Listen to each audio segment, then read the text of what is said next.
কি কিনে দিব? আমি একটা গাড়ি কিনে দেব, এটা আমি চড়তে পারি। ওকে, ঠিক আছে। আমার মোটরসাইকেল কিনে দিও।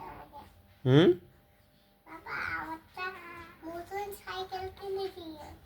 অবশ্যই। মানে একটা স্কুটার কিনে দেবো। আমারটা স্কুটার কিনে দিও। হুম। দাও আমাকে।